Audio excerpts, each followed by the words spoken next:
तुम्ही काजू तर खाल्लेच असतील किंवा काजू कतली तर नक्कीच खाल्ली असेल, जी सर्वांची आवडती मिठाई आहे.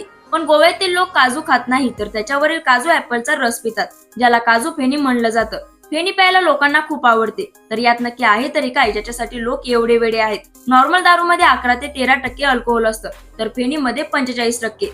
हे तयार करण्यासाठी सर्वात आधी पिकून खाली पडलेल्या फळांना जमा केलं जातं. यानंतर बूट घालून जवळजवळ 1 तास याला रगडून बारीक केले जातं. त्यानंतर शेवटी बारीक केलेल्या फळांचा एका जागी ढीग घालून त्याला रशीच्या सहाय्याने पॅक बांधून रात्रभर ठेवलं जातं, जेणेकरून त्यातील सर्व रस काढता येईल. यानंतर रस चांगल्या प्रकारे गाळून 2-3 दिवसांसाठी फर्मेंटेशनसाठी ठेवला जातो.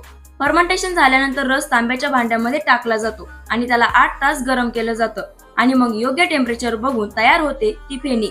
फेणी कधीही मिळते असं नाही. मार्च ते एप्रिल असा फेणीचा सीझन असतो. बाकी तुम्हाला फेणी प्यायला आवडेल का ते कमेंटमध्ये नक्की सांगा आणि व्हिडिओला लाईक, चॅनलला सबस्क्राईब करायला विसरू नका.